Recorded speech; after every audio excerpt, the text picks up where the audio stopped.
Отныне Грозненский государственный нефтяной технический университет – это не только кузница инженеров и техников, но и вуз с площадкой для основательной спортивной подготовки. На официальном открытии присутствовали и именитые спортсмены. Это легенда спорта Бувайсар Сайтиев, Лечи Курбанов, Абдулкерим Эдилов и другие спортсмены. Спортсменшин спортзал шиезер, спортсменшин соревнования шиезер, так молодшин мельдик шиезер. Тахдейшн наношн хусум шиезер сухум диш хадни хавай так иштадел ахетам ваюпер ишт хундош нахбайлар так ахмад халхавел иштуна еш замер харгохтер цоючай чуай спортивный хаям шхербу шарзам вайнена. Новый зал рассчитан на 100 спортсменов. Здесь можно заниматься такими видами спорта, как грэпплинг, бокс и смешанное единоборство. Идея возникла из-за того, что в данном учебном заведении работает наш спортсмен, наш воспитанник Зелимхан Умиев, который является воспитанником нашего клуба. В данном зале как минимум 2-3 смены могут работать. Здесь это как минимум человек 80 могут заниматься в 3 сменах.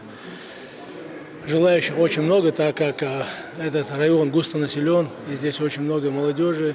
Чем больше залов в данном районе, будет чем заниматься. Идея возникла, чтобы развить наш клуб «Ахмад», развить наших спортсменов дальше, новое поколение, подрастающее. Президент клуба «Патриот» Абузайд Исмурадов Цюнца договела, что согласие, что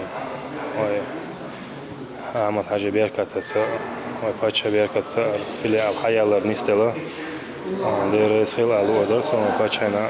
Сегодня в нефтяном университете учатся более 9000 студентов. Для сильной половины открытие филиала республиканского спортивного клуба «Ахмад» стало огромным подспорьем, так как среди студентов есть много любителей профессионального спорта. Университет традиционно Грозненский нефтяной всегда славился своими выдающимися спортсменами, поэтому мы уделяем особое внимание развитию спорта и, как всегда подчеркивает и нацеливает наш глава республики Рамзан Ахмадович Кадыров, молодежь надо вовлекать не только в учебный процесс и так далее, науку, но чтобы они ввели здоровый образ жизни в спорт. Поэтому мы создаем все необходимые условия, чтобы они могли в свободное от учебы время заниматься спортом.